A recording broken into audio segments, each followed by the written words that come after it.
Mani kuzatib borayotgan mehribon, soddadil o'zbek xalqim, hammalaringiz salomatmisizlar? Sizlardan menga judayam ko'p savollar tushyapti. Telegramim, WhatsAppim, emallarimga tinimsiz yozayotganlar ko'p bo'lyapti. Ya'ni Ominaxon qizim, qayerdasiz? O'zbekistonga qaytdingizmi? Yoki haliyam Rossiyadamisiz? Nima ishlar qilyapsiz? Qaysi joylarga uchradingiz? Qanday dokumentlar tayyorladingiz? Bizni farzandimiz, ya'ni xalqni farzandi Firdavsiy soldatimizni topdingizmi?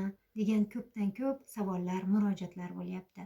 Shu hamma savollarga men bugun javob berib o'tishlikka jazm qildim. Hurmatli xalqim, men haliyam Rossiya Respublikasidaman. O'zbekistonga ketmadim. Bugun kelganimga roppa-rosa 1 oy 1 hafta bo'ldi. Sizlarni judayam sog'indim. Ayniqsa onajonimni. Inshaalloh yaqinda Xudo xolasa anchadan kommentlarim bitib qoldi. O'zbekistonga ketaman va Xudo xolasa judayam ko'plaring bilan ko'rishaman. O'zimga shuni maqsad qilib qo'yganman. Sizlarni albatta uyimga, xonadonimga mehmonga chaqiraman. Men dokumentlarim birinchi Rossiyaga kelganimda qaysi dokumentdan boshladim? Mana bu 3 oylik registratsiyadan boshlaganman. Menga 3 oylik registratsiya qilib berishdi.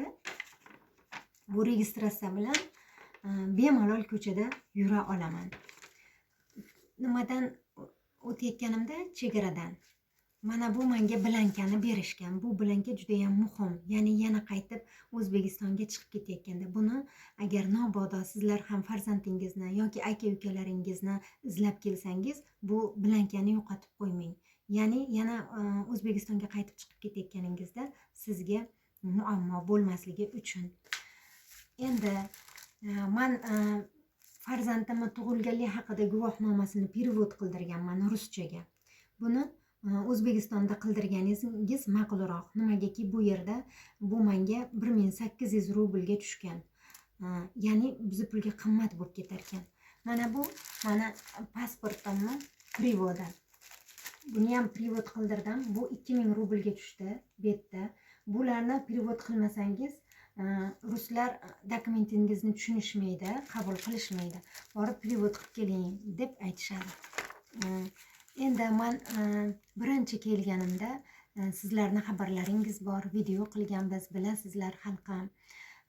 Rostov-na-Donuga borganman. Ne'matjon bilan birgalikda, yuristimiz Ne'matjon bilan. Ne'matjon olib borganlarida birinchi kirganimizda bizga denka topshirishligimizni aytishganda denka topshirganman. Denka topshirganman va 4-xonaga kirib farzandim haqida ma'lumotlar berganman. Ya'niki farzandingizni pozivnoyi haqida so'rashar ekan, qayerlarda belgilari bor, qanday qo'llarida nimalari bor edi, qanday holatda edi urushga ketayotganda, shular haqida ma'lumot berasiz, ma'lumot so'rashar ekan.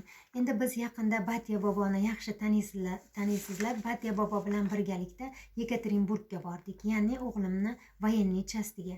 Voyenniy chastiga borganimizda biz u yerdan asosiy dokumentlarni tayyorlab keldik. Ya'ni mana bu kontrakt. Mana bu kontraktni o'g'lim kontrakt tuzgan urushga ketishlikka, o'sha haqida kontraktini tayyorlab keldik. Endi o'g'lim yo'qolganligi haqida bu извещение. Juda ham zarur dokumentlardan biri. Bu извещениeni ham qo'limda menda yo'q edi. Ko'pchiligini uyiga извещение jo'natishar ekan, lekin menga jo'natishmaganligi uchun bu извещениeni ham o'sha Yekaterinburgda, voyenniy shahrida bizga tayyorlab berishdi kapitan boshliqlari. Endi mana bu spravka. Bu spravka ham juda ham kerak.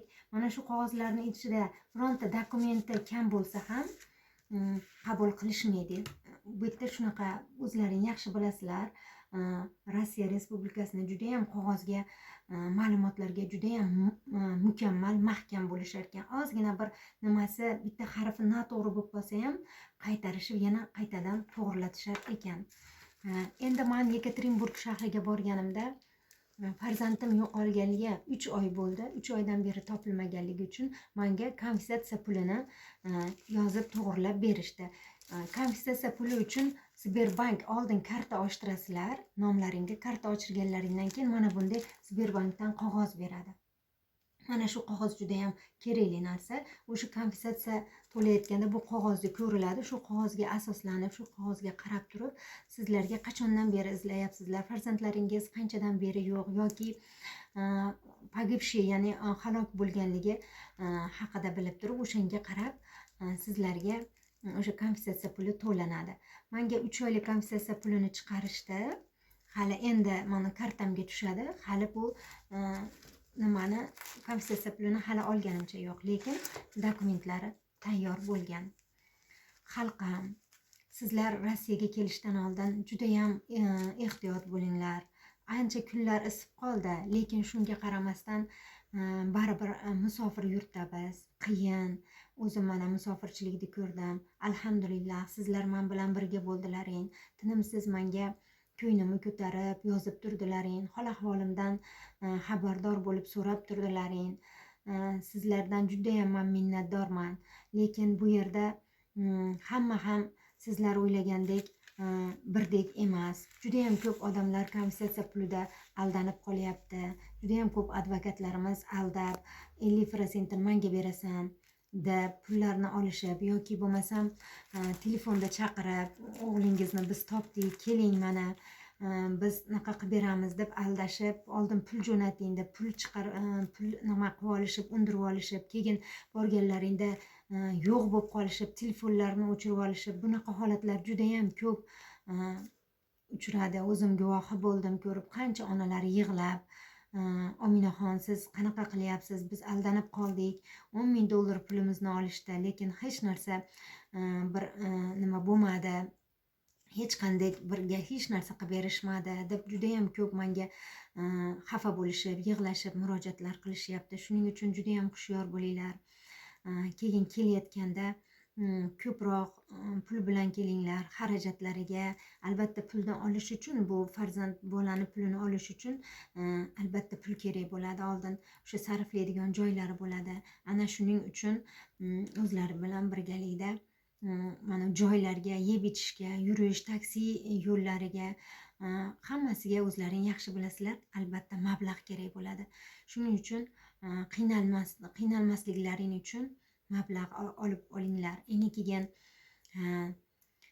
men nima demoqchiman, hurmatli xalqim, hammamizni farzandimiz inshaalloh albatta oldin tirik holatda topilsin. Men shuni hali ham noumid bo'lganim yo'q. Farzandim inshaalloh tirik holatda topaman degan. Negaki butun bir spiskalarni qaradik, morglarda bo'ldik. Mana yana yaqinda inshaalloh biz Yekaterinburgga bormoqchimiz. Yekaterinburgda yanvardan boshlab halok bo'lganlarda, yanvardan boshlab безвестие пропавший bo'lganlarda, yanvardan boshlab urushga kirganlarda ro'yxati kelyapti ekan. Ya'niki evakuatsiya boshlanibdi. Yana Yekaterinburgga bormoqchimiz. Yana inshaalloh Xudo xolasa farzandimni qidirishda o'sha yerda davom ettirmoqchimiz. Sizlarga shuni aytay degan edim. Agar keladigan bo'lsalaring, Xudo xolasa Yekaterinburgga mana shu bir haftani yoki 2 haftani ichida kelsalaring, birga boramiz. O'sha yanvar oyidan boshlab yo'qolgan farzandlarni onalari, opa-singillari yoki aka-ukalari bo'lsa, kelsalaringiz birga boramiz. Inshaalloh o'sha yerdan birga farzandlarimizni izlaymiz. Menda shunaqa ma'lumotlar hozircha. Hammalaring sog' salomat bo'lasizlar. Sizlarni hammalaringni yaxshi ko'raman. Borlaringga shukr xalqim. Duoda bo'linglar. Inshaalloh farzandimizni birgalikda topaylik. Hurmatli onajonlar, opa-singillar, shu o'rinda yana bir narsani sizlarga eslatma qilib aytib o'tmoqchiman. Menga juda ham ko'pchiligingiz yozyapsiz. Meni ham ukam bor edi. Iltimos bilib bering. Shu haqda ro'yxatda bormi, yo'qmi, yoki farzandim bor edi, bilib bering deb yozyapsizlar. Men jonim bilan bilib berardim. So'radim 1-2 joyga borganimda, lekin hech qanaqa to o'zlaring bormaganlaringgacha bu yoqdagi odamlarga informatsiya berilmas ekan. O'zlaring o'sha yaqinlari, otalari yoki onalari yoki opa singillar, aka ukalari borishadi. Ana shunda o'zlaringga ma'lumot berilar ekan. Keyin mana Olimjon aka To'xtanazarovdan biz juda ham minnatdor bo'lishimiz kerak. Negaki bizni og'irimizni yengil qilib chiroyli holatda gruppa ochibdilar. Unga chiroyli ma'lumotlarni, biz bilmagan ma'lumotlarni berib boryaptilar. Shaxsan meni o'zim ham o'sha Olim akani gruppalariga kirib ko'p narsalarni bilib oldim, o'rgandim, o'qidim, izlandim.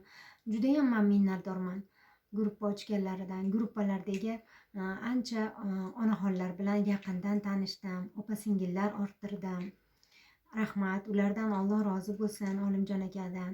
Menga kim yaqindan yordam bersa, barchalaridan minnatdorman.